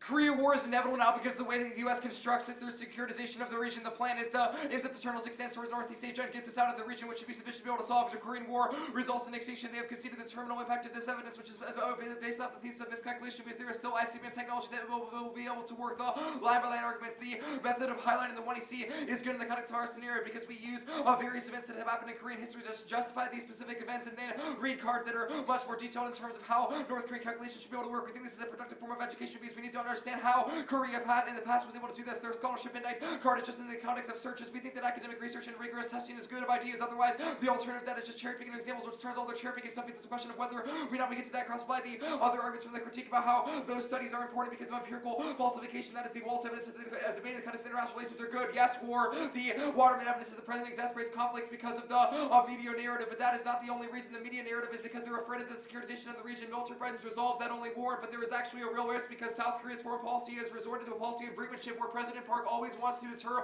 the North, and that military strategy will always be adopted against that. In terms of South Korean internal politics, which another evidence addresses, their Jackson evidence also cites military generals, which they have critiqued. It's not a question of dialogue. The Bando evidence says that Indian engagement should be able to be the stepping point for how this should be able to escalate. Yes, escalation claims because of the U.S. military presence on the peninsula will guarantee that we always do strikes. If any of their evidence is true about endless warfare, then that thesis turns back that offense. Chemical weapons impact leads to extinction. The evidence is in the context of chemical. Their evidence is about bioweapons. They do have stockpiles of chemical weapons because the evidence says that they've cited North Korean officials. You should prefer evidence like Cholers from North Korea, who is obviously familiar with the events of the peninsula. The Waterman evidence in the context of generals is not bad. We should be able to cite people within the military-industrial complex to say that we should get out because that just proves that there are certain people within civil society that would be able to get out of that thing. The heuristic evidence will be answered on the critique debate. The mining advantage, we're not going to go over the thesis of the mining advantage. Concede that there's compliance now. Concede that there's no impact. The representation stuff is not a reason to reject it because the demands to end violence are not bad even if they pursue something else, because we should still be able to have rhetoric that says that we should end landmine violence. We're not cherry-picking examples, which applies to the other stuff because it's a question of the model of debate, and we think that talking about landmines was a productive choice that they should not be able to get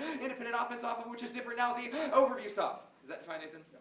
The plan is an important step in the direction of warfare. Indeed, our overconstruction of threats within Northeast Asia is better. Cases of dissent to this argument because we need to change the complex. They will be able to work through evidence. Evidence only assumes one form of peace, which is different from the affirmative, which admits that there are multiple forms of peace, but says that we should be able to use the concept of violence in Northeast Asia to be able to get out. Extinction is not inevitable. We should strive to survive now, which is based off of their evidence. They don't have any evidence or claims for this. The reason that it's inevitable is because of highly globalized warfare systems that we take a stance against, even if we don't end all of them. The non-human binary subject stuff is not applicable to our argument because it's a question of the violence that is implicated via different systems and different norms across apply from the line by line. The liberal norms good stuff, which answers the thesis of these claims. That's a reason that we turn it back because the liberal norms have perpetuated certain systems of peace, even if they have caused structural violence in the past. You should prefer that because it doesn't just cherry pick. It uses a 62-year history of examples, which you should prefer because empirical evidence and the context of 62 years is better than scholars who do study scholarship to use to prove their own examples. The framework arguments framework, you should be able to weigh the impacts of the affirmative, but we've also read a bunch of op-eds who debated international relations policy good, which are a dissent to the alternative because they preclude certain types of research and scholarship because because the academy is always oriented towards only one thing. It's not just our relationship with the topic. It is different. The educator model is bad because it's self-serving for them. It's never tied to the impact. Zanati evidence is good. It says that a heuristic is a shortcut for a decision-making process, and then explains that governmentality can be resolved through different types of heuristics. Debated international relations short circuits this argument. Prefer Walt, which is in the context of IR studies, says that students students debating those studies learn education and portable skills which solve co-option because we can challenge existing norms and subjects, which answers all of their co-option arguments, which is different from their other argument. The fiat double-blind stuff was answered back directly by all of our arguments about heuristics, which is Islam, and now is the crucial time to influence scholarship. Our impact of chemical weapons is systemic and ongoing. The heuristics, the broader impact of great importance, which answers the double-blind stuff, small and six. How should we equip young people to face challenges in the new century? Well, present challenges, they require collective action, confronting depleted resources, and crime syndicates, and corporations of no contest will require us to work in Saudi repair and alienation. We can alter the course of events. Civic engagement will be the last of the arcade part of our challenge becomes convincing you that government has been towards first positive change. Civic engagement consequently takes on more specific meaning in this context. The next argument is that research policies were good, which is answered above. Now, the debasing suffix in Quado, debasing movements are coming out. They don't solve the affirmative because we need to be able to get out of the region in order to be within that, because it's not just in the context of Korea. Evidence problematizes this because it's not in the context of South Korea. It just says that the war would not be worse. The alternative is worse for this because it would not end in any of our military commitments, which is different from policy. The Fitzsimmons evidence says that predictions are good, which you should prefer because it says that scenario planning in the context of IR helps us formulate multiple risk perceptions, which helps us challenge the problem from multiple angles, which is different from the rest of their offense. Now, the no intervention stuff definitely does apply. It says it's the one that says a 60-year study that says that there has not been re-intervention afterward, which answers all their Vietnam rhetoric stuff because we could change the way that the military project works. The gray evidence contextualizes that and says that entanglement is not the correct theory, which should be different. You should prefer specificity. To a frenzy for words like epistemology and ontology has an inbuilt tendency to prioritize issues as if the latter were merely central function of the former rational choice. Provide the best account cultivates a theory-driven epistemology, cultivates a theory-driven rather than problem-driven approach to IR. The next arguments are about the endless warfare stuff, which I've answered above. Liberalism is good. The Hansen evidence says that liberal norms are better. We answer the Levy evidence from the bottom of the critique by saying that their Forte evidence just gets co-opted by the system. We should have liberal norms in order to answer back these claims, which is the Hansen evidence. We're not going to go for the permutation just a test of competition. Anyway, it's not a reason to vote negative. Their disruption arguments at the bottom of the floor answered by the Gray evidence is that there's no shutdown, as well as the other anti-basing movement stuff that says that there are anti-basing movements that can function, but we need to use approaches to international relations, which their alternative always rejects because it rejects mainstream IR, even if it problematizes threats that's important in the long term.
It will be the no-code page, criticism, then overview, and straight down.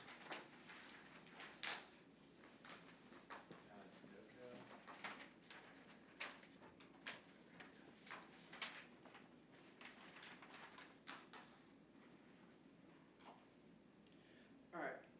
Is everyone ready? They still have not answered the thesis of our criticism of the research methodology. Instead of winning the plain hold the one EC scholarship accountable for how it frames all reduction. The BoRi evidence indicates that the sequencing question was not a wholesale rejection of their prediction. I don't have to repeat the examples of the one I dropped all in this apocalyptic scenario planning in conjunction with the debate practice makes every probability register infinite to impacts first the military intervention. Donald Rumsfeld drawing a material linkage between Saddam and how can I stop the deputy impact justified the biggest foreign policy blood of the century. The risk calculus justifies endless military intervention. Giant results in ongoing violence. Second, rational with Seven Randall's evidence says the first mathematical paradox destroyed the pimp irrationally. A set the probability of rates internally. There's all the research and good look. The 2-1 ARs conceded an impact from the impact of the affirmative are already in their band. Evidence indicates removal of U.S. military project causes South Korea and other nations in the region to remilitarize against seek nuclear weapons. They've conceded the one argument that this triggers their miscalculation. They needed to because the 1 year's framing of it was, well, we would still have weapons there which cause extinction. This means the case is not often get to criticism because they cannot remove the nuclear because they cannot one they result in the increase in nuclear weapons in those countries, but two they can't remove the nuclear umbrella, which still going to comment. There's no Korean War. All they're warned about North Korea's rhetoric and posturing strategy. You can see the geography of the initiation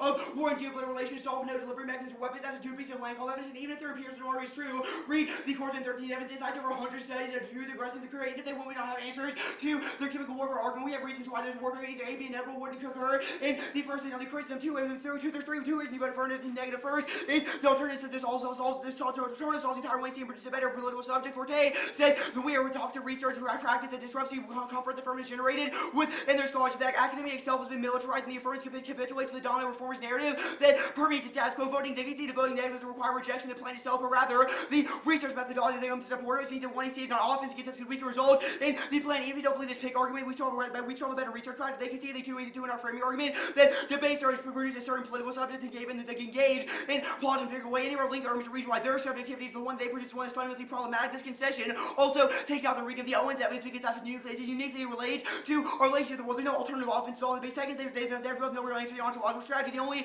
argument they have in response to Owens evidence was Tucker didn't finish, didn't say remarked, so should not be evaluated. We're not going for the clipping or reject the team, but rather reason why should reject this evidence. But they have you see that liberalism is a corporate project, that it's a corporate project that no longer works through military occupation, rather the incorporation of bodies into a globalized network that's always defined by outside. The new non-human must be eliminated for the process of perfecting itself, removing the excess of U.S. militarism, a facade to comfort the liberal subject for the possibility of a redeemable U.S. military argument. There's U.S. military. There's two impacts. If you see the first, endless warfare, the Constitution, or the counter-effect U.S. militarism, and the protection of humanity as existence inoculates endless warfare against the periphery. The results in one endless violence and nuclear war. They conceded Constitution, but second, they've conceded the political death argument. Our argument indicates it's a racialized logic that that excludes certain population and political calculation, which answers all of their impact events because the impacts we're talking about don't show up in Western impact frames. You can vote negative on that argument alone. The criticism problem. The first argument, the plan is the right direction. The plan is not step the right direction. The plan is a military modernization. Setting by Buchanan evidence is way better. Buchanan evidence is way better than indicates that the withdrawal is only anti-war militarism that seeks to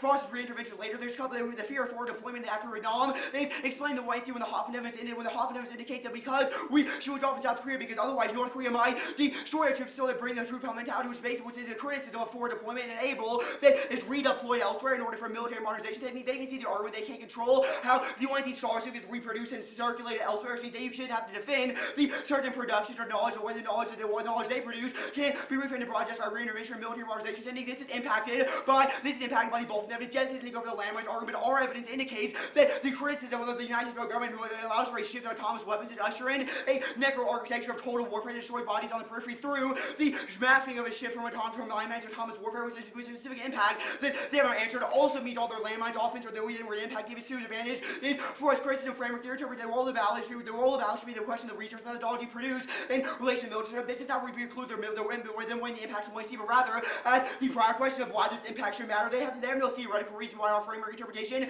is problematic. You should prefer it because it produces the best political subject, which above it internally. There's all of their politics, good arguments, all link arguments, reason why their political analysis only reproduces problematic scholarship. Two, can see it that first cruel optimism, the plain folks arguments, plain folks arguments siphons political energy from creating alternative political realities. You get to preclude any alternative analysis not be predetermined to the political. Second, second is then we see that we solve the Znati card better. Znati indicates we need a prior reconceptualization of the subject in relationship to things such as governmentality before we now affect governmental policy, which is a reason, and a solvency with the alternative ability to engage in law. They say the wall card is good, the portable skills is this one with impact on your portable skills, which was about second. This is a question of what kind of skills you get. Wall indicates we need skills so we can better fight terrorists. It proves our argument about the research being readable and violent. They say the debasing are. They say the debasing are. Debasing. We have two reasons why this is true. First, our remodernization argument above. Second is it lets evidence. Yes, too many debates, but all that does is move the bases elsewhere. Allow for non-visible forms of president, which they will allow for reintervention later. Also, you see that shuts down movements that would occur in the status quo and solve the app. You see the fill-in dissad from the case of all 6 on possibility. They say there is no. They say no intervention. I'm mostly interested, but there's no warranty in the arguments in the one year for why we wouldn't reintervene later. But then we see the empirical example of the great evidence says public opinion is able to stop war, which means if this is true, existing movements in the status quo should have already have either A, existing movements in the status quo should have already solved the affirmative. We should already been kicked out of Korea because there's massive protests in America, getting American around the globe because now, or the one you see is not necessarily, or this is not true in that very invention. They've also conceded that our impact on German Western calculation in fact, they say you to reverse that specificity. I think I answered the argument, but they clip this argument to reject, but even if they don't, for Tammons indicates that it's important to analyze where research practice can be redeployed elsewhere, and they were redeployed in the rural world, because anything else less from militarism to pervade the economy. It's a question of reframing our relationship to the structure of power in the first place. Also, this evidence does not look, even if when we don't pre-clear that this evidence assumes that we say we should always research. We understand that politics occur outside the Baylor. It's a question of formulating a specific strategy for it. They say liberalism is good, but I think they can see the evidence argument, which is way better than all their generic defense. They say the alternative is co-options. I don't know what the warrant for this is, but the affirmative is. 418. And I did mark that card, I'll send it. Oh, okay.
going to be the North Korea advantage, and then the critique. I'm just going to start on the ultimate, which I can go down.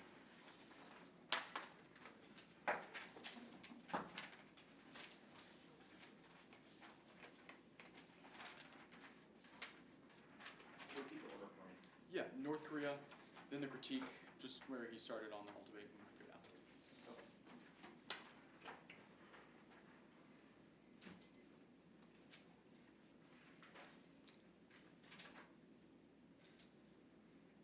Prefer the nuanced scholarship of the one I see in the specific impacts we've isolated over the broad sweeping claims of the negative and nebulous scenarios of this work that you can hang your hat on, nor are you tangentially obligated to vote on based on these scenarios that they could potentially happen in the future, even if most of the affirmative systems remain in place that allow for militarism or even potentially mass militarism. They will always already exist because the United States military presence in South Korea is legitimizing the status quo. At least the affirmative results in something valuable and a valuable counterpoint to these kind of militaristic actions and results in solving physical impacts that none of their evidence is able to grapple with the specific context of our scholarship versus the North Korea war advantage that conceded the evidence that U.S. presence in the region creates a doctrine of preemptive strikes. The opcon evidence is incredibly specific. This says in a world where this is the cornerstone of our presence on the peninsula that not only that was flushed out in the Emboldenment War into the one era, which goes conceded U.S. presence in Bolden, South Korea makes them testing North Korea never, which is the reason that's why North Korea diverts to attack, which is the reason that's why North Korea develops their own nuclear weapons capabilities and will never go to conflict. The POTS evidence is fantastic on this piece of evidence from the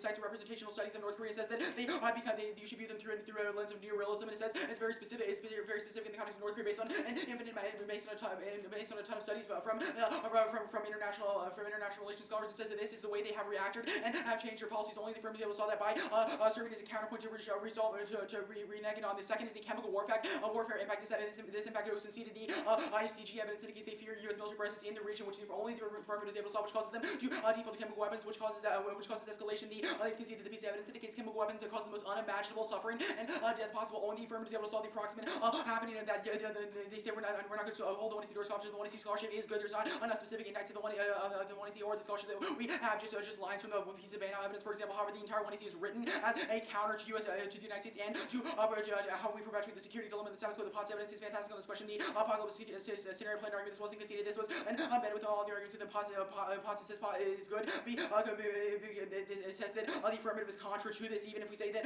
there is conflict, we're saying that there is conflict because the U.S. presence is in the region, and only by withdrawing the presence are we able to de-escalate the region. Only apocalyptic scenario is able to resolve that because it forces the military-industrial complex to be able to confront the fact that they are in danger and they have to withdraw. The military intervention argument. The Beckley evidence answered this, and there was not an answer to Beckley, and the entirety of the chewing on the Beckley evidence cites a multitude of studies from 1948 and shows that these ostensible studies show that there's no scenarios of outstanding engagement other than 5 different times. Our evidence does an incredible does a multiplicity of reviews of different longitudinal studies and shows that there is no infinite instance of infinite reintervention. So their arguments of reintervention can't access this. The Baylor remilitarized argument. This was a single line within the Baylor piece of evidence that says South Korea might seek nuclear weapons.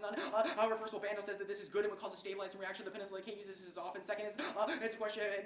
Second is a question of how they use it. They only North Korea only fears in a world when she has presence in the region because that's when they fear they're not just general weapons. Also, we do remove the nuclear umbrella, and the doctrine of that is codified within international treaty. The fact that the U.S. has nukes is irrelevant on the question. No, yes, there is a North Korea impact. Our evidence cites the one evidence cites military generals that say that some recent counter-propagation plans in South Korea Bolden puts it on breakthrough evidence and assume preemptive strikes. Their evidence just is talking about North Korea not, and they got to the affirmative. Also, we'll concede the argument that they cite over 100 studies, and the studies are objective and a good way of looking at things, which is the reason as to why the Beckley evidence should be preferred. The critique. The alternative is able to solve for 2 reasons. First, it doesn't engage in a kind of international relations politics that all of our evidence indicates is a crucial focal point for being able to change to produce education that's able to change the actions of the military-industrial complex. All the Zanotti evidence, the Al-Sama evidence, and all the conceded arguments on the heuristic flow are incredibly specific. This says we need a contingent policy planning and policy analysis. Again, it works within the current policy framings we have, not an analysis of anthropology, which doesn't actually produce any physical change, nor does it challenge existing structures that exist in the South. With the Waltz evidence indicates that debates over specifically policy actions and how we can do specific policy instances are necessary to serve as counterpoints and counterweights to the kind of militarism that exists in South. The alternative isn't able to access this, which is the reason that's why they can't access case or spill over to solve the case because they can't reduce military presence. The alternative second can't grapple with the fact that there is military presence in South Korea that is forcing North Korea into a bind. They've conceded the POTS across with the argument, the extrapolation of the POTS evidence from the case law that says that North Korea is adopting a prescriptive realist theory in context of the affirmative. They can't grapple with that prescriptive realist theory because they don't change the way that operates in the context of North Korea. Only the affirmative is able to solve that through a coherent policy action. The KKK may try to reconceptualize it with the affirmative, but only affirmative actions able to solve the arguments, the liberal project arguments. Liberalism is good evidence to cite the multitude of studies. Also, this is an offense, cites a multitude of studies which they've already conceded. It's a good thing that shows liberalism is causing a decrease in war and conflicts, conflicts inevitable to solve stories, and that's why endless intervention is not true, because we have liberal checks on you. That's why colleagues they say in endless warfare. This is answered by the Beckley evidence, and taking out the political death. No political politics engagement is actually good. The politics engagement is actually good. That'll be answered and doesn't cause death in that kind of science. And not on the framework debate. The link debate there. All their evidence is a description of the status quo and the way the United States, reorients and reformats presence to fit our own needs. Yes, they do that. But however, we're not like subverting anti-basic movements. We're trying to re-legitimize our presence. Their evidence is citing areas like Okinawa, which our presence is actively being combated. However, in South Korea, they want our presence. The affirmative is a counterpoint against that. Their evidence is just a description of the status quo, and not a reason as to why endless intervention, endless war happens. The evidence checks back against any reason as to why that can generate offense. The framework debate weigh the impacts of the one. If you don't dismiss a large risk of extinction because of a small risk of war to deepens other scholarship claims, we need to address global risk. The alternative doesn't do anything to combat globalized violence, and crossings to prove that their method is just one of indicting our research method. Debate about IR this way is good. AR evidence is in the context of students collection and collective action is good, and we need methods convincing people about the potential of government to have a positive impact. Is our method says small evidence from the one AR which is conceded says we need to link these events to a specific positions of activism. Second is risk of ignoring violence is all worse. While evidence says we need alternative voices in space activities. Says the research methods like the one you see are preferable because it helps students reconstruct arguments and Zenati's not a negative. The one AR says it is a pathway to understanding broader issues, especially true how the government can control citizens voting. Affirmatives necessary to create a space that embraces highly specific scenario planning that supports the method of change. Good debate. Great. We'll try again, Tucker.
I vote negative.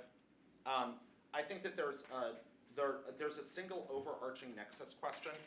There are many sub-questions within this, but the overarching nexus question, in which I feel like the affirmative has a lot of good materials, but needs to have a more cohesive explanation of a lot of these different moving parts, is just a question of how I evaluate a possible hypothetical geopolitical risk scenario, like just doing the plan is a good idea, or am I evaluating the question of whether or not this is, and there are a couple of possible other roles that the ballot could play. They describe it mostly as a version of scholarship. And so like if I determine that there's a potential political problem with your advocacy, if it generates a bad political effect as a speech act in the larger political sphere, but it'd be a super good idea to do it, which way should I vote? And I think that you provide a lot of different pieces that potentially answer some of that question, but I think that they do a better job of issuing a cohesive explanation or Baylor does a better job of issuing a cohesive explanation that I think ends up subsuming a lot of your offense on that larger framework question. The way that they explain it is that it is a research and scholarship question, that we're functioning as such, and as a result, we have to interrogate our practices pretty relentlessly.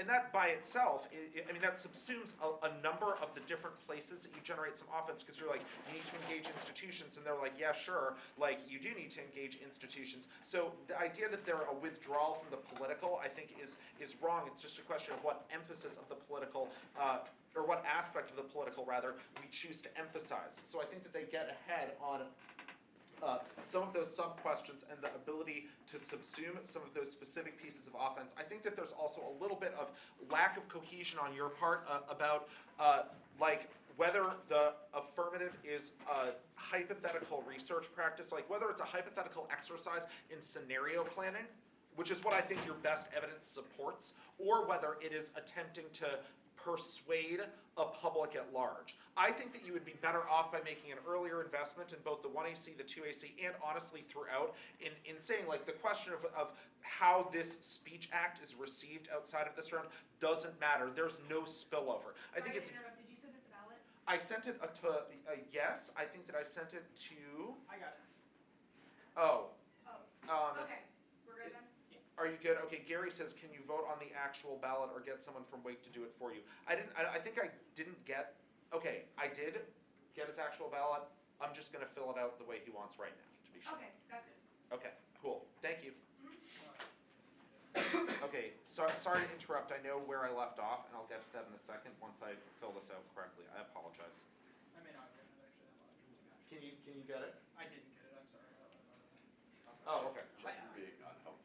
Well, Being fake helpful, which is even worse, right? That's the enabler. That's what he does. This is literally no different than when I was actually debating, talking at inappropriate times, saying things that aren't true, like.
I think that you need to more vigorously defend one of these possible visions. In other words, you're either a speech to a public in which you're saying, hey folks, really need to do something about these landmines in North Korea, or really need to prevent this war risk, in which you're delivering that as a public speech in which you're hoping that it'll spill out to the public at large or trickle up to policymakers. Or what I think is more accurate is that you are engaging you are an educational exercise in which you are engaging a set of people in order to, in order to evaluate different hypothetical outcomes in a space that enables you maybe not to very accurately analyze risk, but to propose and envision a number of different futures. The best means for achieving that outcome is to have a game in which the burden of rejoinder plays a very, very prominent role, and in which that's valued above being able to actually conduct the studies, because we are then able to explore a larger number of competing possibilities. All of this is explained by the Fitzsimmons evidence, I think, that goes through that process of scenario planning, and also I think does something important that I don't think that you do in a place that gets somewhat short shrift, and that I think that you need to unpack sort of in a couple of paragraphs, but which is sufficiently substantiated in the Fitzsimmons evidence. It doesn't it doesn't speak for you, but you can speak for it really easily, if you know what I mean, is that when we end up being too strict or too rigorous about different possibilities and their political effect, we end up not getting all of the benefits of a scenario planning exercise. I think that those are the positions that you ultimately want to defend, because otherwise, if you're just like, yeah, scholarship, it's okay, ours is better, I think that they're able to get a significant amount of leverage on a few different sort of political or rhetorical disads to the AF. The first one being that you sort of shift the focus away. Even though you are anti-militarist, you don't account for the way that militarism is changing now. It's no longer about big fixed encampments. It's about things like drones. This is a situation in which I think that that nexus point difference becomes very, very clear. Because if I evaluate this according to the actual material effect of the plan, like if there is a plan and it happens, then it doesn't really matter that it like shifts the focus a little bit. If I evaluate, and although warfare is shifting to that, the residual effect of having all these troops from the last era of warfare in Korea is pretty damn bad, right? I don't think that answers the academic or scholarship question, because it can be bad for us to think of it that way. But hey, they're still there, and if we're policymakers, if we're hypothetically enacting plans, we should do something about that. So that's I think they win that dissent. I also think that they win the kind of control, the question of whether or not victories rhetorically, like whether or not their effects are for anti-basement or opposition to militarism, are likely to be mobilizing or quiescing. In other words, when there is a victory, it ends up having a quiescing effect. It ends up stopping other further forms of activism when we reassure ourselves. Again, a question in which, if you get ahead on framework, that the anti-basing dissad is real bad. The critique is okay, although I don't think it's as strong as their question about the sort of ways in which we have to shift our anti-militarist focus. I also think that they get ahead on the sort of both apocalypticism and, like, honestly, what's kind of a critique of debate that's from the Randalls and BoRi evidence, and I think that needs to have somewhat more.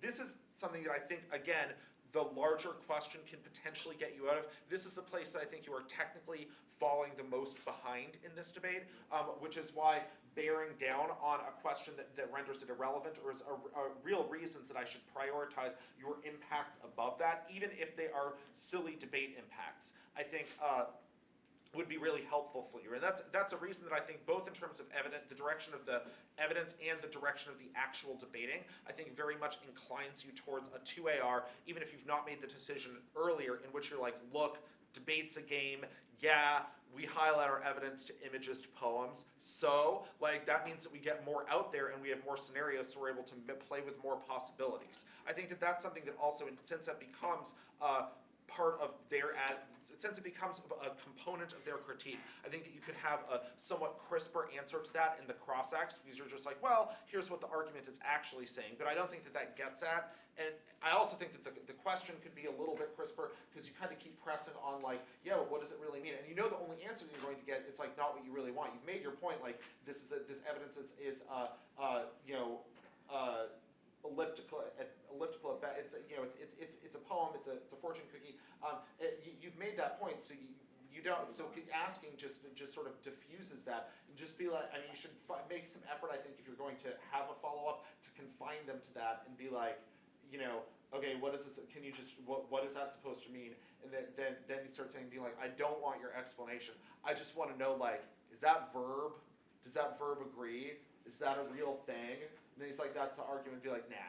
And then just move on to the next one. Because you're really just engaging in mockery, and then enabling them to counteract that mockery doesn't really help you. But given that they do that mockery, I think that you need to have a defense of, you know, there are two ways I think to go about this, and for the purposes of this debate, I think it would be better for you to just be like, yeah, you're right, it's a game, so what? And in this case, just be like, look, you know, not many words, but brevity is wit, and I am witty and brilliant. I have read a very brief card. I believe that you know what my point is. If you look at my tag in my card and you don't know what it is, then I guess you won't vote for me. All that's made for the judge's determination, not on the basis of your particular aesthetic of wanting to hide things in a bunch of words. It's helpful for clarity too, etc.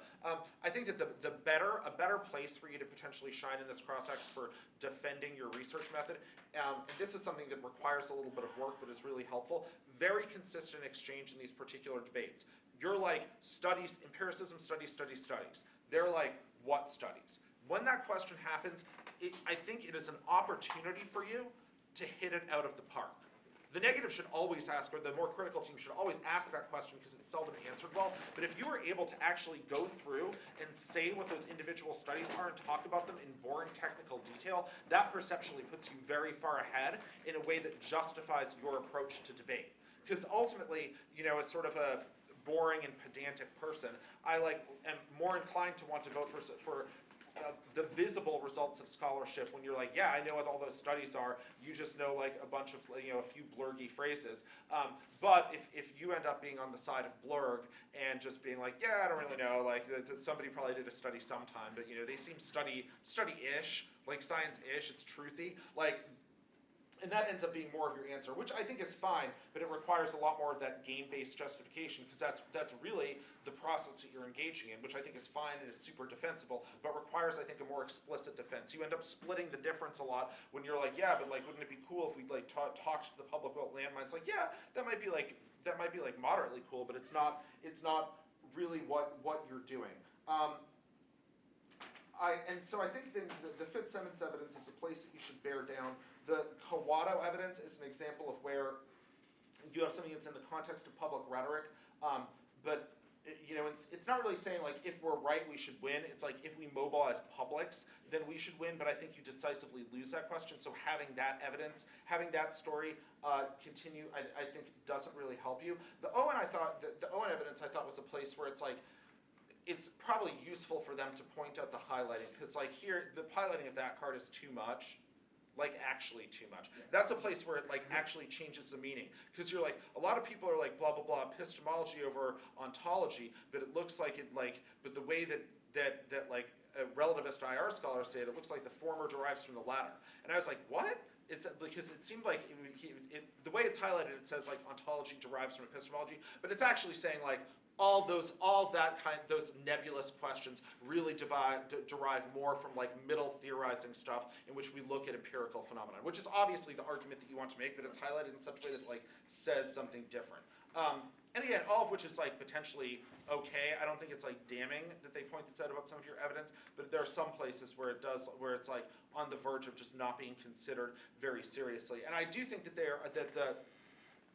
I do think that the negatives criticism can translate into a better way to construct your stories in this instance, because I think that having fewer pieces of evidence, like maybe not as like long and like kind of blurgy as theirs, but like having a few pieces of evidence in which you're like, here's my ground, here's what I'm doing, and here's why it's a good idea, here's the way that I think the debate process should be engaged. And I think that ends up being scattered over few different possible stories in the 1A, even from the 1AC. I think there's like a sort of, you know, policymaking simulation card and a lot of cards about rhetorics and the necessity for engagement. I think that putting more of that in one cohesive story in the 2AC would be helpful. And if you're going to have them in the 1AC, you definitely need to bear down on one that you're going to defend throughout. Otherwise, you, I think, run the risk, and the negative did not exploit this very much, but like you run the risk of having the vision that you outline of politics being what the whole debate is about. In other words, if you just have a 1AC and you're like, this is an observation, and then the 2AC says, like, here's what politics is, the negative is in less of a position to be like, you advanced norms of deliberation, we critique norms of deliberation, you framed all of politics in your 1AC, we're going to make the debate about that. Right. If they should choose to do so. Yeah, that's essentially what I've got. Do you have any questions, Georgia?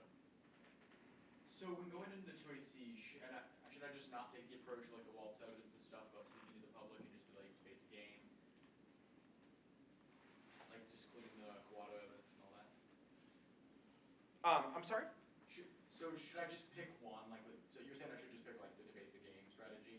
Yeah. Instead of speaking to the public? So how Yeah, I don't think you're very, because like it's just so much easier, especially for the sake of efficiency, to just like be real here. We're not speaking to the public. What you want to do is like play a game, and you know, some of your cards are like pretty short. You have some scenarios. They're like pretty credible. You're not like, you know, this isn't like, you aren't like trying to get to Nepalese water sharing or something. But like, you know, it's like you have some cards. You like probably push it a little bit in terms of impact. Like some of the internal links are a little bit speculative. But what you're really defending is like, yeah, that's all okay because that's a process by which we learn like a ton about politics. The fact that it's speculative and that it gets a little weird means that we're introduced to more possibilities. That's good. So we should place a heavy emphasis on the burden of rejoinder in order to play with different ideas, as opposed to making everything an all or nothing question of scholarship. Their vision of rigor is an endlessly negating one in which they're just like, bleh, no, in which they're failing people. No, we're not doing that. You're not our teacher. Right? The process is our teacher, and we have a better process when both teams are engaging in competitive advantages versus disadvantages, as opposed to you just presuming, like, kind of assuming the role of a pedant. Right? You're not, you know, Baylor's not our pedagogue here. You don't get to teach me. You're my competitor, and you get to try to beat me. If so, read a DA.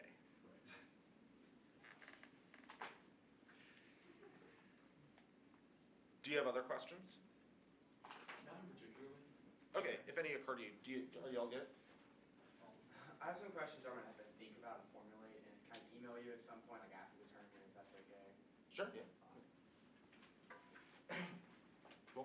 Thank you all.